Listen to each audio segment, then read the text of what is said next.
Hi all. Today we will look into what phonetics is, what is the need to learn phonetics, and what RP is. So, to begin with, what is language? We all know that language is a means of communication. So, a language can be used in two different ways for the purpose of communication. That is, it can be either spoken, that is the oral, which is directed to ears. And the next, we can write, that is the written form, which is the visual form, which is directed to the ears. So when we speak about language, there is another term which is very important, and that is linguistics. And what is linguistics? Linguistics is the systematic study of language. And phonetics happens to be a branch of linguistics which deals with the production, transmission, and reception of speech sounds.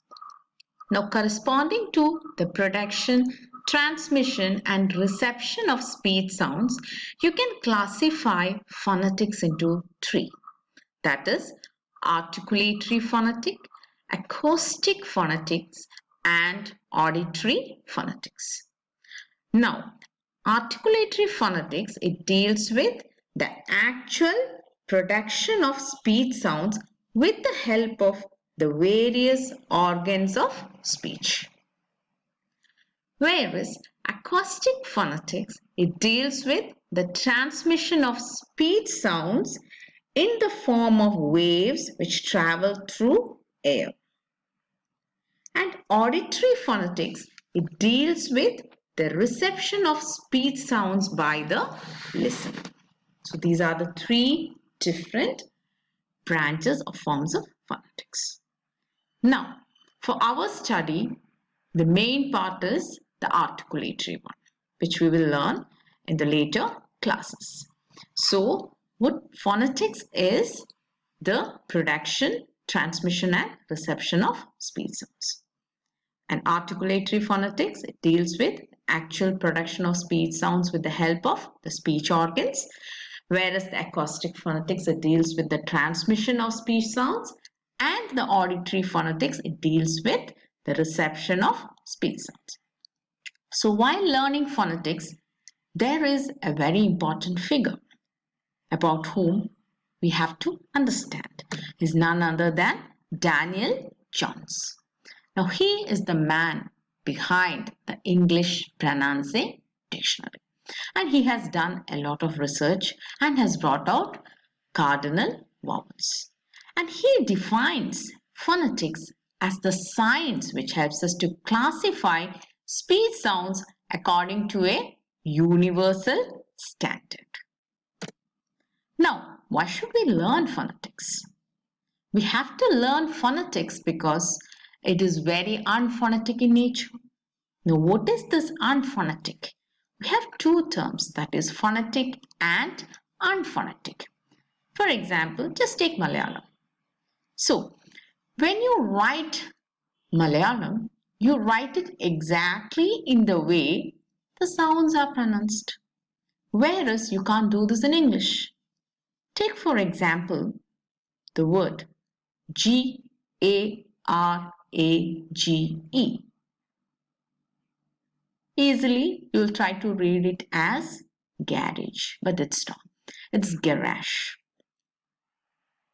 So you find that there is no correspondence between the letters of the alphabet and the sounds they represent. Now this exactly is what unphonetic means. That is, there is no one-to-one correspondence between the letters of the alphabet and the sounds they represent. So it is unphonetic. So the spellings of the words, they do not give any clue to the pronunciation. Now take the next word. Almond. You think that you can read it as almond, right? No. The correct one is almond. L is silent. So if you want to get hold of the correct pronunciation of English, you need to have some training. And for this, we follow a universally accepted standard pronunciation, which is known as RP or received pronunciation.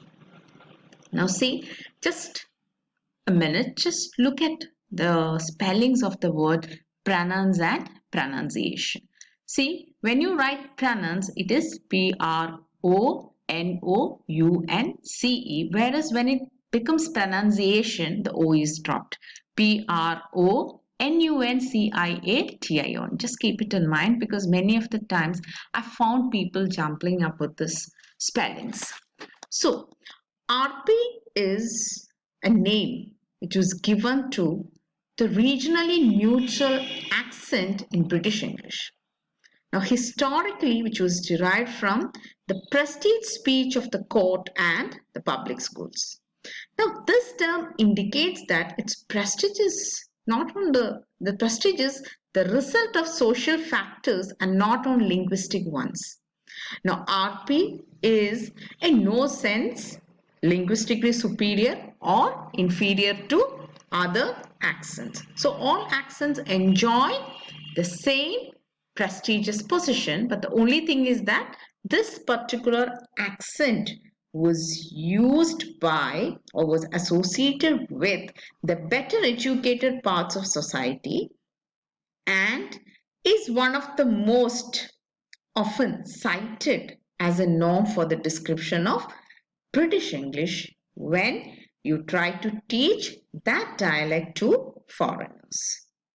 Later what happens is that the BBC they adopted RP for its announcers and later RP was associated with the phrase itself what BBC English. But these days many has modified the forms of or have come up with the different forms of RP, thus displaying considerable regional variations. Now, this is the introductory part. Now, I have just added up a small YouTube link which will in fact help you to better your pronunciations. Okay, so when you have time, you just go to this YouTube link. Here you will have the different sounds and the corresponding the 44 sounds and their pronunciations. When you have time, just go through it and correct your pronunciations. Thank you.